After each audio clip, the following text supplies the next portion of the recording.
नमस्कार साथियों, मैं नवीन कुमार और आज हम बात करने जा रहे हैं हरियाणा के जींद जिले की। हरियाणा के इस जिले को राजनीतिक गढ़ कहा जाता है, तो साथ ही साथ इस बार के जो विधानसभा चुनाव हैं वो यहाँ पर बड़े मजेदार होने जा रहे हैं। ऐसा इसलिए क्योंकि जींद जिले में 5 विधानसभा सीटें आती हैं और 5 में से हर विधानसभा सीट का अपना एक इतिहास है और अपने एक राजनीतिक समीकरण है। साथ ही साथ यहाँ पर अब की बार जो कैंडिडेट उतारे गए हैं इन 5 विधानसभा सीटों पर, चाहे वो कांग्रेस हो, चाहे वो बीजेपी हो, चाहे वो जेजेपी ही पार्टी क्यों ना हो, साथ ही साथ आम आदमी पार्टी ने भी अब की बार जातीय समीकरणों को साधते हुए अपने प्रमुख कैंडिडेटों को चुनाव मैदान में उतारा है। साथ ही साथ जो आईएनएलडी है हरियाणा, जो एक तरह से कह रहे हैं कि आईएनएलडी अब की बार अच्छी खासी सीटों पर अपनी जो बढ़त है वो बना सकती है, तो वो पार्टी भी इस बार हरियाणा की जींद जिले की 5 विधानसभा सीटों पर बीएसपी के साथ जो गठबंधन किया है उसके तहत उन्होंने उम्मीदवार उतारे हैं। तो चलिए सबसे पहले बात कर लेते हैं हरियाणा में जींद जिले की उन 5 विधानसभा सीटों के बारे में जहां से अब की बात जो चुनाव है वो बड़े मजेदार होने जा रहे हैं। अगर हम बात करें जींद जिले में सबसे पहली विधानसभा सीट की, तो ये पड़ती है जींद शहरी इलाका है, कह सकते हैं कि हमें कस्बा टाइप में है।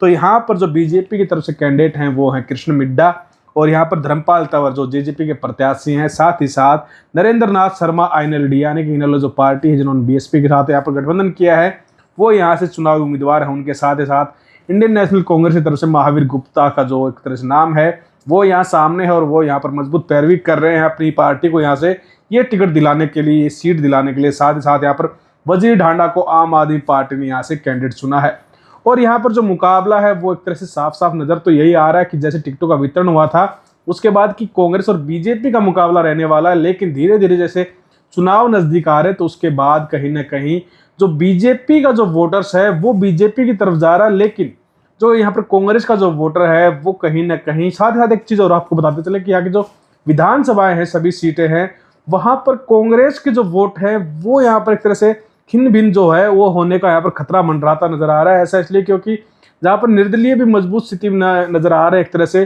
जो बातें बार बार निकल सामने आ रही, जो हमने सर्वे किया, जैसे हम घूमे तो जो यहाँ पर कांग्रेस का जो वोट है वो इधर से उधर शिफ्ट हो सकता है। लेकिन यहाँ पर भूपेंद्र सिंह हुड्डा और दीपेंद्र सिंह हुड्डा द्वारा अपनी हर रैली में, हर आयोजन में एक बात कही जा रही है कि वोट कटवा जो है उनसे सावधान रहिए, क्योंकि इसके कारण यहाँ पर कांग्रेस को कहीं ना कहीं बड़ा नुकसान हो सकता है। तो यहाँ पर जो कांग्रेस के जो नेता हैं यहाँ पर महावीर गुप्ता जी और उनके साथ ही साथ यहाँ जो कृष्ण मिड्डा है उनके बीच में चुनाव मुकाबला है, लेकिन आम आदमी पार्टी, इनेलो और साथ ही साथ जेजेपी जो पार्टी के जो कैंडिडेट हैं वो कहीं ना कहीं कांग्रेस का बड़ा वोट बैंक काट सकते हैं। लेकिन जो चुनाव के नतीजे होंगे उसके आधार पर ये एक तरह से कह सकते हैं कि यहाँ के जो लोग हैं वो काफी यहाँ पर समझबूझ वाले हैं राजनीति के मामले में। लेकिन यहाँ पर जो बाकी कैंडिडेट उतारे गए हैं पार्टी की तरफ से वो भी काफी अच्छा खासा यहाँ पर अपना एक तरह से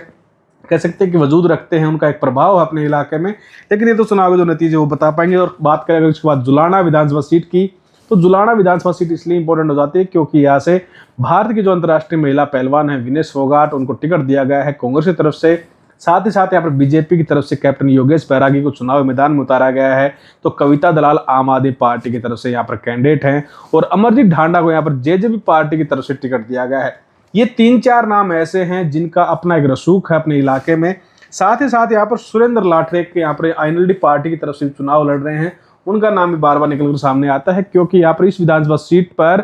जाट बहुल इलाका होने के बाद इन 4 पार्टियों की तरफ से यहाँ पर जाट कैंडिडेट उतारे गए हैं। साथ साथ जो कैप्टन बैरागी हैं वो बीजेपी की तरफ से कैंडिडेट हैं। तो एक तरह से अगर जो जाटों का धड़ा है, अगर वो इन 3-4 जो कैंडिडेट हैं अगर इनमें अगर एक तरह से अगर हम कह सकते हैं कि शिफ्ट हो गया तो यहाँ पर बीजेपी के लिए बढ़त वाली बात होगी। हालांकि अभी जो फिलहाल समय है इसमें विनेश फोगाट बड़ी बढ़त के साथ आगे दिखाई दे रही है, लेकिन जो चुनाव के नतीजे हैं, जो वोटिंग होगी उसके ऊपर बहुत कुछ डिपेंड करेगा कि क्या ये जो वोट है ये एक तरफ शिफ्ट होंगे विनेश फोगाट को, या फिर जो अलग अलग धड़े हैं यहाँ पर पुराने जो नेता हैं, यहाँ पर चाहे बात करें आम आदमी पार्टी की, चाहे यहाँ पर एक तरह से जो इनेलो पार्टी है, साथ ही साथ यहाँ पर जो प्रत्याशी है अमरजीत ढांडा यहाँ पर जेजेपी पार्टी की तरफ से, वो कितना बड़ा वोट बैंक ले पाएंगे। जैसे हमने सर्वे किया था उस दौरान यहाँ पर अमरजीत ढांडा के जो भाई हैं वो वोट मांगने गए थे यहाँ जहाँ पर विनेश फोगाट ससुराल है, तो वहाँ के लोगों ने कहा कि अगली बार तुमको जिता देंगे, इस बार जो आपके वोट है वो भी हमें ही दे दीजिए। तो इस तरह की कुछ चीजें थी जो वहाँ पर निकल कर आई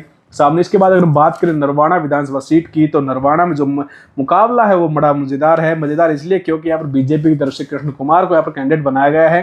तो यहाँ पर जो विद्या रानी है उनको आईएनएलडी ने चुनावी मैदान में उतारा है। साथ साथ अनिल रंगा आम आदमी पार्टी की तरफ से चुनावी मैदान में है, तो संतोष ढांडा जननायक जनता पार्टी की कैंडिडेट है। अगर हम बात करें यहाँ पर कांग्रेस पार्टी के उम्मीदवार की, तो सतबीर दबलेन जो हैं वो यहाँ पर चुनावी मैदान में हैं। और जब यहाँ पर टिकटों का वितरण हुआ तो शुरुआती जो रुझान था वो ये था कि कांग्रेस अब की बार जींद की अधिकतर विधानसभा सीटों पर आगे रहेगी, लेकिन जैसे ही यहाँ पर जेजेपी और आईएनएलडी पार्टी की तरफ से प्रत्याशी की घोषणा की गई तो कांग्रेस पार्टी के अंदर कहीं ना कहीं इस बात को लेकर एक तरह से चिंता की लकीरें हैं कि अब की बार जो वोट हैं अगर वो इधर से उधर हो गए तो उनकी जो ये मजा था जो वो है वो किरकिरा हो जाएगा, क्योंकि कांग्रेस पार्टी नहीं चाहेगी कि इस बार किसी भी विधानसभा सीट पर जो इन्होंने इतना पुरजोर तरीके से पूरी यहाँ पर जातीय समीकरण लगा के कहें चाहे या फिर कहें कि मतलब कि लोगों की पसंद के हिसाब से जो सर्वे इन्होंने बताया जा रहा था उसके आधार पर टिकटों का वितरण किया है, तो उनके लिए कहीं ना कहीं ये यहाँ पर प्रॉब्लम खड़ी कर सकते हैं, खासकर जो जेजेपी पार्टी के नेता हैं और आम आदमी पार्टी के नेता हैं वो। अगर इसके बाद बात करें हम सफीदों की, तो सफीदों का जिक्र इसलिए है क्योंकि जो पिछली बार नारनौंद से विधायक थे दादा राम कुमार गौतम जी, वो अब की बार यहाँ पर शिफ्ट किए जा चुके हैं बीजेपी की तरफ से। और इस इलाके में कहा जाता है कि बीजेपी कहीं ना कहीं अपना अपर हैंड रखते हुए दिखाई देगी। ऐसा इसलिए क्योंकि कांग्रेस पार्टी के अलावा यहीं पर वो चीज़ें निकल सामने आती है जहाँ पर पिंकी कुंडू को बीएसपी की तरफ से कैंडिडेट बनाया गया है, निशा देसवाल है वो आम आदमी पार्टी की तरफ से यहाँ पर कैंडिडेट है, साथ ही साथ जो कांग्रेस ने जिनको यहाँ पर कैंडिडेट बनाया है वो सुभाष गांगुली जी हैं और सुशील बैरागी यहाँ पर जेजेपी पार्टी की तरफ से कैंडिडेट।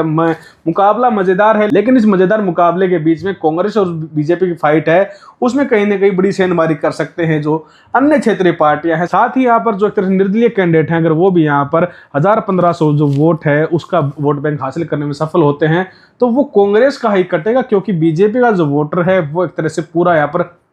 अपनी जो पकड़ है जो अपना समर्थन है वो बीजेपी को दे चुका है। और जो जितने भी यहाँ पर जो बीजेपी के खिलाफ एंटी इनकम्बेंसी थी उसके खिलाफ जितने लोग हैं वो अगर अलग अलग धड़ों में बट गए तो ये कांग्रेस के लिए यहाँ पर चिंता की बात होगी। और कांग्रेस लगातार इस भीतरघात और जो एक तरह से कह सकते हैं कि जो वोट शिफ्ट होने का जो सिलसिला है उससे कहीं ना कहीं चिंतित है। साथ ही बात करें यहाँ पर उचाना की, तो उचाना की जो विधानसभा सीट है यहाँ से जेजेपी पार्टी की तरफ से हरियाणा के जो पूर्व डिप्टी सीएम रहे हैं दुष्यंत चौटाला जी वो चुनावी मैदान में हैं। उनके सामने यहाँ पर कांग्रेस पार्टी की तरफ से बृजेंद्र सिंह वो चुनावी मैदान में है। यानी कि यहाँ पर जो चौधर का जो यहाँ पर कह सकते हैं कि चौटाला परिवार और चौधरी वीरेंद्र सिंह के परिवार के बीच जो राजनीति 36 का आंकड़ा है वो यहाँ पर दिखाई दे सकता है। लेकिन अब भी यहाँ पर दुष्यंत चौटाला उस रेस से बाहर हैं, क्योंकि यहाँ पर बीजेपी की तरफ से जिनको प्रत्याशी बनाया गया है वो काफी अच्छे से यहाँ पर अपनी चुनावी जो पैरवी है उसको करने में कहीं ना कहीं आगे चल रहे हैं। क्योंकि देवेंद्र सिंह जो छात्र हैं यहाँ पर, देवेंद्र छात्र जिनका नाम है यहाँ पर जो बीजेपी की तरफ से कैंडिडेट हैं वो अपने चुनाव को उठाए हुए हैं। लेकिन यहाँ पर जो विनोद पाल है आईएनएलडी की तरफ से, क्योंकि आईएनएलडी का कभी इस इलाके में अपना अच्छा खासा रसूख रहा है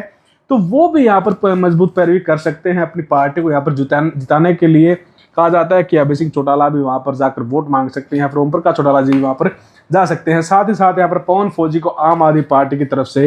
यहाँ पर अपना जो कैंडिडेट है वो बनाया गया है। लेकिन आप कमेंट सेक्शन में जरूर बताइएगा कि आपको क्या लग रहा है कि इन विधानसभा सीटों पर कौन सी पार्टी बाजी मार सकती है। हालांकि हम आपको जरूर बता देते हैं कि हमारे सर्वे में क्या चीज निकल कर सामने आती है। हमारे सर्वे में सबसे पहले अगर बात करें जींद की, तो जींद में जो महावीर गुप्ता हैं वो यहाँ पर कहीं ना कहीं आगे हैं फिलहाल के दौर में, क्योंकि ये बात जब टिकटों का वितरण हुआ तभी सामने आ गई थी कि कांग्रेस पार्टी जींद की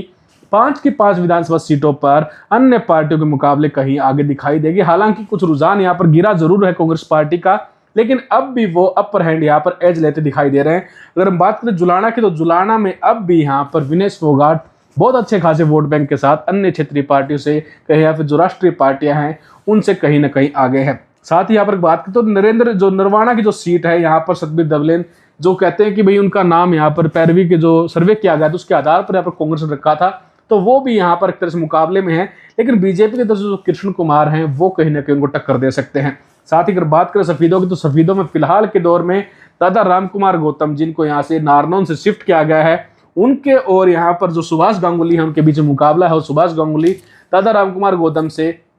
1 या 2 कदम हम कह सकते हैं आगे हैं। बाकी जो मुकाबला है वो सभी जो केंद्रीय पार्टी कैंडिडेट है उनके ऊपर एक तरह से निर्धारित रहेगा कि वो कितना बड़ा वोट बैंक ले पाएंगे। साथ ही बात करें उचाना की, तो उचाना में हमने आपको बताया कि दुष्यंत चौटाला इस रेस से फिलहाल बाहर है। ऐसा इसलिए क्योंकि बृजेंद्र सिंह जो हैं यहाँ पर चौधरी वीरेंद्र सिंह के बेटे हैं और यहाँ पर उनका जो राजनीतिक परिवार है वो काफ़ी लंबे से चौड़े अरसे से यहाँ पर अपनी जो राजनीति है वो करता आ रहा है। उनके परिवार से काफ़ी लोग यहाँ पर चुनाव भी लड़े हैं, तो बृजेंद्र सिंह इस सीट पर हैं। हालांकि यहाँ पर जो हम कह सकते हैं कि जो INLD का जो एक तरह से वोट बैंक है वो यहाँ पर निर्धारित करेगा। जेजेपी का जो वोट बैंक था पिछली बार अच्छा खासा यहाँ पर 90,000 के आसपास, वो किस तरफ जाएगा, वो यहाँ पर बृजेंद्र सिंह के लिए एक सबसे बड़ा विषय हो सकता है और कांग्रेस के लिए भी एक बड़ा विषय हो सकता है। लेकिन आप कमेंट सेक्शन में जरूर बताएगा कि आपको क्या लग रहा है, हरियाणा में अब की बार जींद जिले की 5 विधानसभा सीटों पर कौन सी पार्टी आगे रहेगी और कौन सा कैंडिडेट बड़े वोट बैंक के साथ जीतता दिखाई दे सकता है। धन्यवाद।